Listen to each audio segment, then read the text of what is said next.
Informative ভিডিওর নতুন একটি এপিসোডে আপনাদের জানাই সকলকে আন্তরিক অভিনন্দন ও শুভেচ্ছা।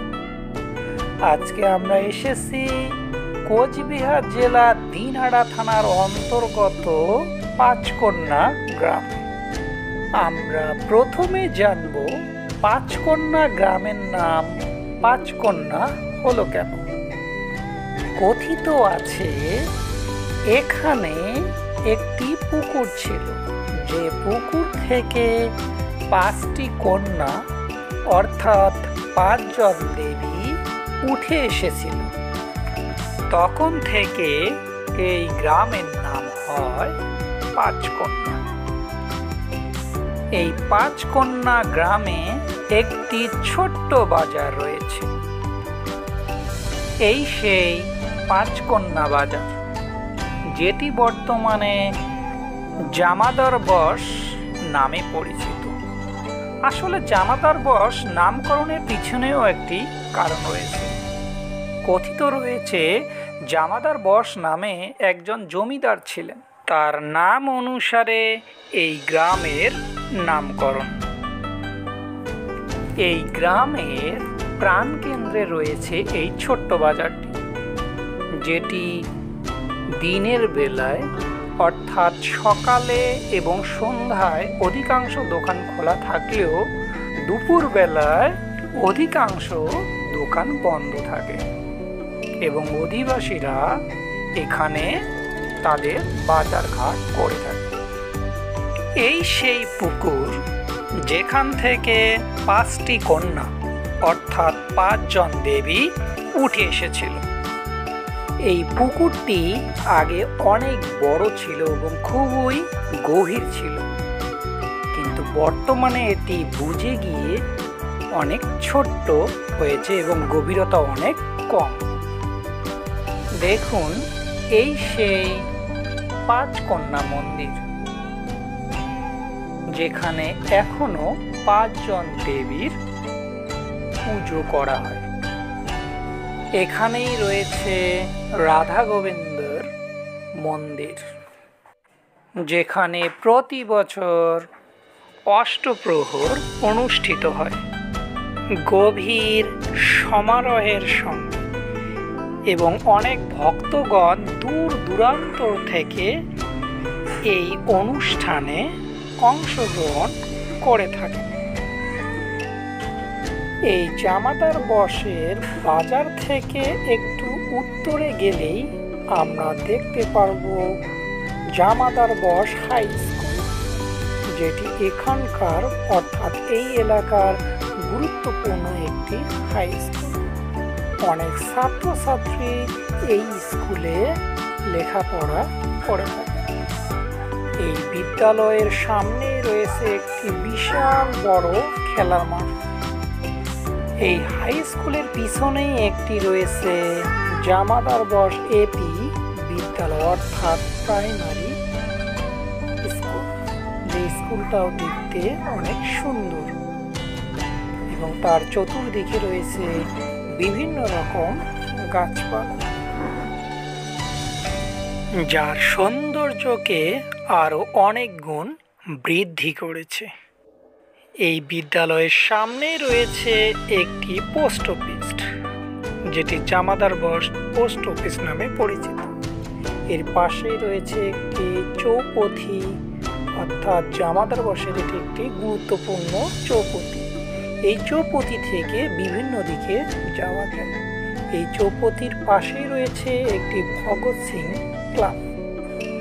এই চৌপথি থেকে একটু পশ্চিম দিকে এগিয়ে গেলেই আমরা দেখতে পারব জামাদার বশ এলাকার একটি গুরুত্বপূর্ণ ঘাট, 12 বাংলার ঘাট।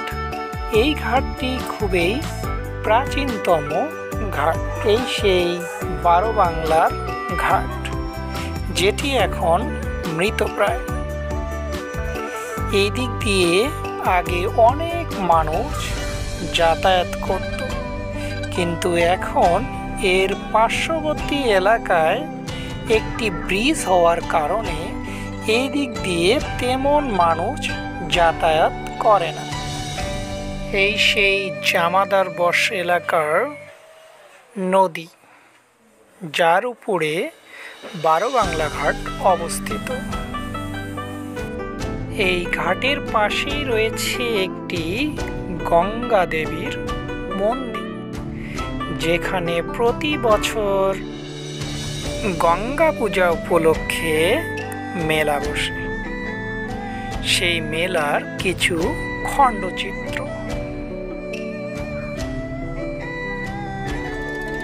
এই গ্রামের প্রাকৃতিক সৌন্দর্য অপরূপ। এখানে বিভিন্ন কৃষিজ ফসল উৎপাদন করা হয়, যেমন ধান, তামাক, পাট প্রভৃতি। এছাড়াও এখানে রয়েছে দুটি ভাটা, যেখানে স্থানীয় অধিবাসীরা তাদের কাজকর্ম করে জীবিকা অর্জন করে থাকে। এই সেই ভাটার জন্য মেশিন দিয়ে মাটি তৈরি করা হয়েছে, যেগুলো নরম। সেই মাটি দিয়ে প্রথমে ইট তৈরি করা হয় এবং সেগুলো শুকোতে দেওয়া হয়। ভালো করে শুকোতে দেওয়া হয়েছে সারি ধরে। এরপর এগুলোকে শুকানোর পর এভাবেই রেখে দেওয়া হয়, যাতে আরও খুব সুন্দর করে সেগুলো কি হয়, শুকানো হয়। এগুলো শুকানোর পরই মূলত ভাটার ভিতরে প্রবেশ করানো হয়। সেগুলোকে ভালো করে পুড়িয়ে নিলেই ইট তৈরি হয়।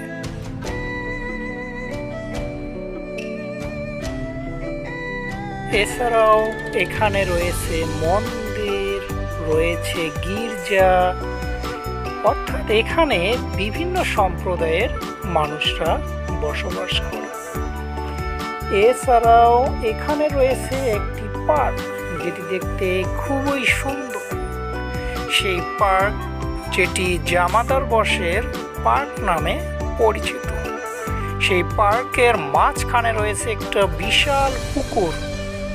সেই পুকুরটা দেখতে খুবই সুন্দর এবং তার চারদিকটা অনেকটা বাঁধানো রয়েছে।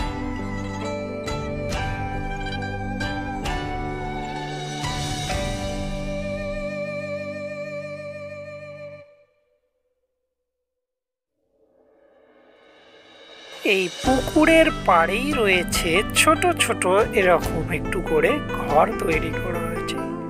আসলে বলতে গেলে এখানে এই ঘরগুলো করার মূল উদ্দেশ্য হলো পিকনিক স্পটের জন্য। আসলে এই ঘরগুলোতে যারা দূর দূরান্তর থেকে পিকনিকের জন্য আসবেন, সেই ঘরগুলোতে তারা যাতে রান্না বান্না করতে পারে, তাদের জন্যই মূলত এই ঘরগুলো তৈরি করা হয়েছে। এই পুকুরের পাড়েই রয়েছে প্রশাসনিক ভবন, যেগুলোর কাজ এখনো চলছে। আসলে এখানে বলে রাখি, এটি এখনো উদ্বোধন করা হয়নি, কারণ এটি এখনো নির্মীয়মান। এখনো এখানকার কাজ চলছে।